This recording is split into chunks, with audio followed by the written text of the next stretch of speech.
Em primeiro lugar, precisamos entender que existem dois padrões de frequência elétrica no mundo. Temos em tela o mapa mundi e em vermelho os países que praticam o padrão 60 Hz, que é o padrão americano, e em azul o padrão europeu, que é a frequência de 50 Hz. Mas o que vem a ser a frequência elétrica? Ora, é o número de ciclos por segundo de um sinal senoidal, seja de tensão ou corrente elétrica. Imagine essa janela em vermelho como um intervalo de 1 segundo. Se houver repetições de 1, 2, 3, 4, 5 ciclos, diremos então que esse sinal possui uma frequência elétrica de 5 Hz. No caso do Brasil, a frequência padronizada da rede elétrica é 60 Hz. Significa que no espaço de 1 segundo temos 60 ciclos, 60 repetições de uma senoide. E agora vamos observar a senoide. Temos aqui um ciclo da senoide, seja de tensão ou corrente elétrica. Perceba que nesse ciclo o valor corta ao zero duas vezes. Então, se são 60 Hz, 2 vezes 60 significa que o sinal ele corta o valor zero 120 vezes a cada segundo. Ou seja, a lâmpada de nossas casas, ela pisca 120 vezes a cada segundo, mas é uma rapidez tão grande que os nossos olhos não detectam. No entanto, se reduzirmos o valor da frequência, iremos perceber essa lâmpada piscando. Percebemos então que o valor da frequência elétrica ela tem um grande impacto nas atividades e nos processos industriais. Como já vimos, na iluminação pode provocar o efeito da lâmpada piscando ou então efeito estroboscópico, também influencia na velocidade dos motores e geradores. Lembra da fórmula? A velocidade síncrona ela varia diretamente com o valor da frequência da rede elétrica. Também em relação a máquinas elétricas como transformadores, a frequência ela altera valores de reatância, tanto reatância indutiva quanto reatância capacitiva, que são dependentes do valor da frequência elétrica. E essa variação de frequência ela também tem impacto na transmissão de potência das linhas de transmissão de energia. Perceba então que a frequência elétrica é muito importante e deve ser mantida no padrão aqui no Brasil 60 Hz. Mas na prática não conseguimos manter essa frequência constante em 60 Hz. Temos uma margem tolerável de mais ou menos 0,1 Hz. Então, em operação normal, essa frequência ela pode variar de 59,9 até 60,1 Hz. Para entendermos o controle de frequência, precisamos entender o comportamento da máquina primária e do gerador. Temos aqui em tela uma ilustração como máquina primária. Temos uma turbina hidrelétrica que recebe a força da água acumulada numa barragem. Temos então o giro do eixo. Esse eixo ele está acoplado a um alternador, um gerador de corrente alternada, e pelo princípio da indução eletromagnética, teremos então a geração da energia elétrica. E agora você verá um vídeo de um gerador da usina de Itaipu. Concentraremos a nossa visão no eixo.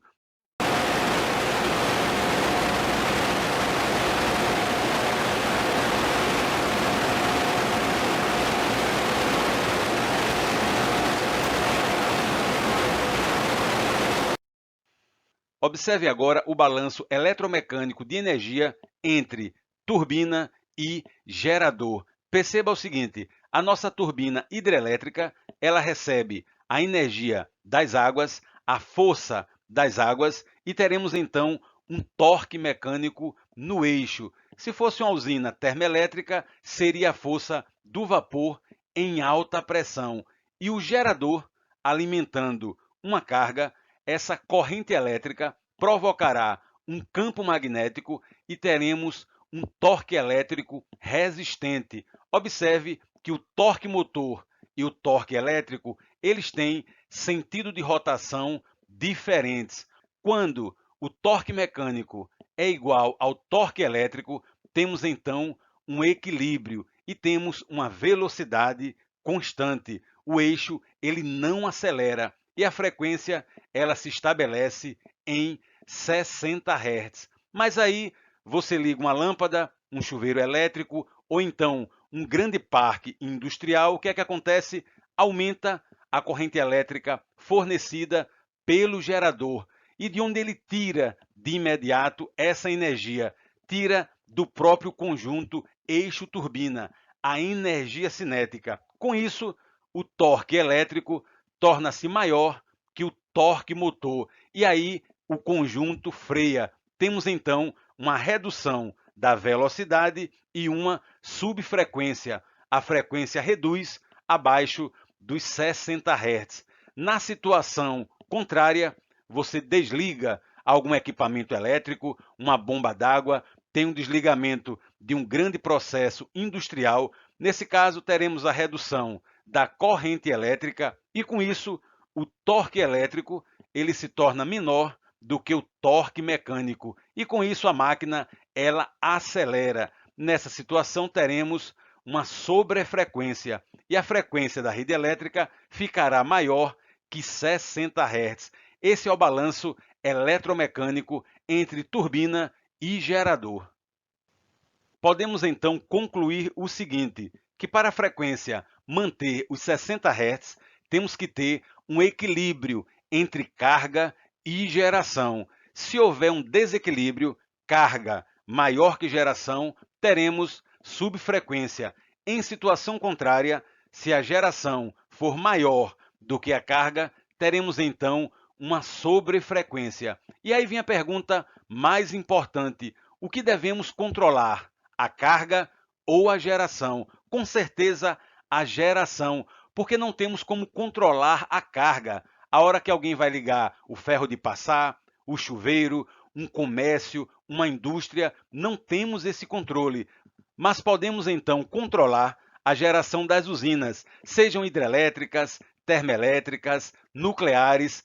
Esse controle é nosso. Mas como fazemos esse controle? Poderíamos então colocar um operador observando a medição de frequência e, de acordo com a sobre ou subfrequência, o operador então atuaria reduzindo ou elevando geração. Mas na prática, isso não é assim. Utilizamos o que chamamos regulador de velocidade, que veremos adiante. O ator principal dessa regulação de frequência é o regulador de velocidade. Temos aqui um regulador bem primitivo, um regulador mecânico, apenas para que compreendamos como funciona esse controle. Observe que temos um sensor de velocidade, é um sensor centrífugo. Temos aqui as nossas esferas, que elas vão se abrir e fechar de acordo com a velocidade do gerador. Temos aqui um atuador e ele vai atuar sobre uma válvula de fluxo.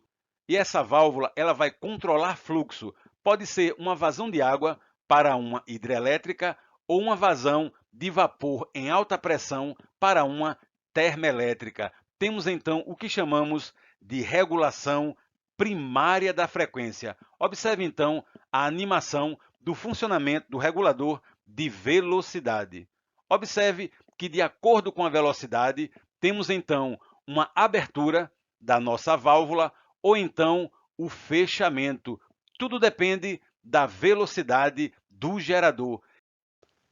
Na prática, temos uma malha de controle para o conjunto gerador-turbina, onde as grandezas são aquisitadas e processadas. Grandezas como valor de geração e a frequência da rede elétrica. Após o processamento, temos então o controle de velocidade. Observe agora que temos em tela o distribuidor de uma hidrelétrica. Aquela malha de controle, ela atua nos servomotores que vão atuar sobre o distribuidor que controla a abertura e fechamento das paletas e assim controla a vazão de água, aumentando ou reduzindo a geração da hidrelétrica.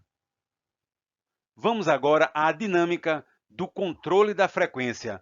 Temos em tela um gráfico da frequência elétrica em função do tempo. Ora, o ideal é que a frequência elétrica se mantenha em 60 Hz, mas isso é praticamente impossível. Temos pequenas oscilações em torno de mais ou menos 1/10 de Hertz. Por exemplo, você liga o chuveiro elétrico, aí a frequência cai um pouco, o regulador de velocidade aumenta a geração, restabelece a frequência e ela se mantém nos 60 Hz. Depois, alguém desliga o motor elétrico, a frequência sobe, o regulador de velocidade vai, reduz a geração da usina, novamente ela se mantém em 60 Hz. Essa é a dinâmica o dia inteiro, 24 horas por dia, e é permitido, em operação normal, uma variação, como eu falei, de mais ou menos 1/10 de Hertz. Mas existem situações de contingência.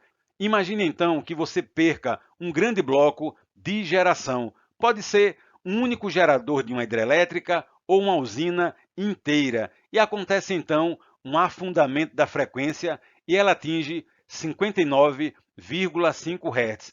Diante dessa variação, o regulador de velocidade ele atua, elevando então a geração das usinas e temos um novo ponto de equilíbrio para a frequência. Ela se estabelece em 59,8 Hz. Isso é o que chamamos regulação primária da frequência. A partir daí, desse novo ponto de equilíbrio, teremos a atuação de um outro ator, que é o CAG, o controlador automático de geração. Ele então irá recuperar a frequência, trazendo ela para o valor de 60 Hz. Tudo isso com base no bias do sistema elétrico no momento. Isso é o que chamamos de regulação secundária. Um conceito bastante importante na regulação de frequência chama-se estatismo, que é a curva de resposta do gerador elétrico para uma variação de frequência. Vamos entender com calma. Temos aqui um estatismo, uma curva em azul com uma determinada inclinação. A essa inclinação damos o nome de estatismo e cada regulador de velocidade de um gerador elétrico do sistema possui um estatismo pré-estabelecido. Observe, para esse caso, para essa inclinação, uma variação de frequência provocou essa variação de geração no gerador. É a resposta do gerador à variação de frequência. Agora observe um outro gerador com um estatismo diferente. Observe que é um estatismo menor. Temos uma curva menos inclinada. Na situação da mesma variação de frequência, teremos uma resposta bem menor. E esse estatismo ele é definido pelo ONS nos geradores da rede de operação no valor de 5%. E como podemos calcular o desvio de frequência no sistema elétrico? Ora, o desvio de frequência é a variação de carga com sinal negativo dividido pelo bias. Observe, a variação de carga é o desvio da carga e o bias é a característica natural de uma área de controle. E a unidade do bias é megawatts por décimo de Hertz. Esse bias ele é definido de acordo com essa expressão. Temos aqui o somatório das potências de todos os geradores sincronizados no sistema elétrico e temos também a carga da área. Dessas duas expressões matemáticas, podemos concluir o seguinte: quanto maior o número de geradores e maior a potência desses geradores, maior será o bias do sistema elétrico. E quanto maior o bias, menor será a variação de frequência diante de uma perda de carga ou perda de geração. Então, resumindo, o bias é uma medida da robustez do sistema elétrico diante de uma variação de carga ou geração. Vamos agora a um cálculo prático. Imagine um sistema elétrico com bias 250 MW por décimo de Hertz. E agora suponha que há o desligamento por atuação de proteção de um gerador com 100 MW. Vamos calcular, nesse caso, a variação de frequência. Basta dividirmos a variação de carga pelo bias. Ora, se nós reduzimos 100 MW de geração, é como se houvesse o aumento de 100 MW de carga. Então, substituindo os valores, teremos uma variação de frequência, no caso, uma queda na frequência de menos 0,4 Hz. Ou seja, a frequência elétrica ela irá se estabilizar no valor de 59,6 Hz. Agora vamos supor a mesma situação num outro sistema elétrico onde o bias vale 100 MW por décimo de Hertz. Substituindo os valores, teremos agora uma variação de frequência muito maior. Por quê? Porque o bias diminuiu. A robustez, a variação de carga ou geração, ela diminuiu. E nesse caso, a frequência ela vai se estabilizar em 59 Hz. Percebeu aí a utilidade do valor do bias? E como uma grande curiosidade, temos aqui a comparação do sistema elétrico brasileiro com o sistema dos Estados Unidos. Observe, o Brasil, um bias em torno de 600 MW por décimo de Hertz, enquanto nos Estados Unidos, um dado de 2018, o bias de 4.100 MW por décimo de Hertz. É um sistema de muito maior geração, de maior número de geradores sincronizados, porque a carga, o consumo de energia americano é muito maior e, nesse caso, temos um bias muito grande em comparação ao bias do Brasil. Mas não importa, independente do bias, temos então reguladores de velocidade que vão controlar a frequência elétrica, mantendo-a em 60 Hz. E, em último lugar, o que acontece com o sistema elétrico quando a subfrequência ela é muito severa? Vamos lá. Temos aqui o nosso gráfico da frequência em função do tempo, frequência em 60 Hz. Imagina agora que houve o desarme de uma grande usina hidrelétrica, uma perda de grande bloco de geração. Com isso, teremos um grande afundamento de frequência, também uma elevada taxa de variação de frequência no tempo, e essa variação ela é tão grande que o regulador de velocidade não dá conta. O CAG ele desliga, o CAG no Brasil ele desliga para uma variação de frequência superior a mais ou menos 0,5 Hz. Então a frequência continuará caindo e pode atingir o limite de colapso, uma frequência inferior a 56 Hz, que é o limite a partir do qual teremos o trip, o desligamento de todos os geradores sincronizados no sistema elétrico por proteções próprias, para evitar perda de sincronismo. Nesse caso, ocorreria o blackout. O que fazer então? Temos então um esquema especial de proteção, que é o esquema de corte de cargas, o ERAC, ou seja, já que o regulador de velocidade e o CAG não dão conta da subfrequência, vamos agora atuar na carga. Nesse caso, as distribuidoras de energia, elas contam com o esquema desligando alimentadores para recuperar a frequência, evitando assim o blackout. Mas esse corte de carga, ele preserva o que se chama carga prioritária. Por exemplo, cargas de hospitais, cargas de quartéis, cargas que sejam definidas pela cidade como cargas prioritárias. Esse esquema ERAC é um dos mais importantes do sistema elétrico brasileiro. É isso aí, pessoal. Espero que tenham gostado do vídeo. Um forte abraço e bons estudos!